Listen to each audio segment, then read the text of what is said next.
patterns. Yes, Training got patterns. him to be able to have that full range of motion again. And by the end of that season, he was back up to 93 miles an hour. You know, plug my spot in there too. Is there a certain, I like to ask this question, it's not even on here, but is there a certain, I guess, testimony or story of maybe one of your favorite clients that you like to share that's just kind of like wowed you? Well, there's a few. One of them that the audience might appreciate was I play in an old men's baseball league.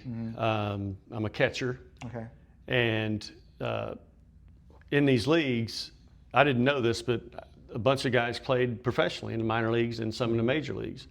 And one of the guys on my team, 3 years previous to this, pitched for the New York Mets and several other teams before that. But he rolled his ankle his last season, stepped in a pothole or something in spring training. So they rehabbed they just focused on his ankle. Yeah. And they got him good enough to get back on the mound, but it wasn't at his best. He's still having issues. Right. So we all, I mean, as professionals, we know that, like, I always have this concept of SCP, stop chasing pain. Yes. Which is like, where you have pain may not be the issue. So in the SFMA, they talk about this in general. Our bodies are made in a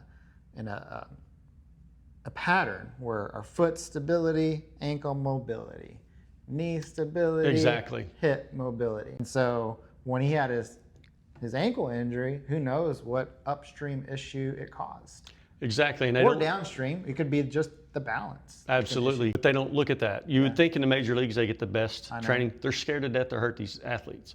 So they got his ankle good enough to get back on the mound, but his hip went out. Yeah. Because if you have one issue, you're going to have several issues. Your body adapts to it. So his last game he pitched, he said, okay, I know this is as hard as I can. He topped out at 87 miles an hour, which is slow for major leagues. Yeah. It's fast, but slow for major leagues. His previous was 93 miles an hour. That was his ideal. And he lost all the rotation on his ball and everything. So he retired. 3 years later, I met him in these old men's leagues.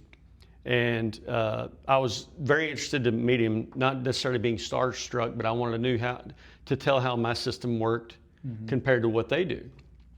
So, And what you'll find, some of these professional teams, they don't have staff like us. Oh, not even close, especially in baseball. Yeah. We can talk all day about that. I've been talking to Richland, and they've been sending people over to us. Oh, okay, awesome. The soccer players, and they're like, yeah, they don't assess like you guys. No, not even close. So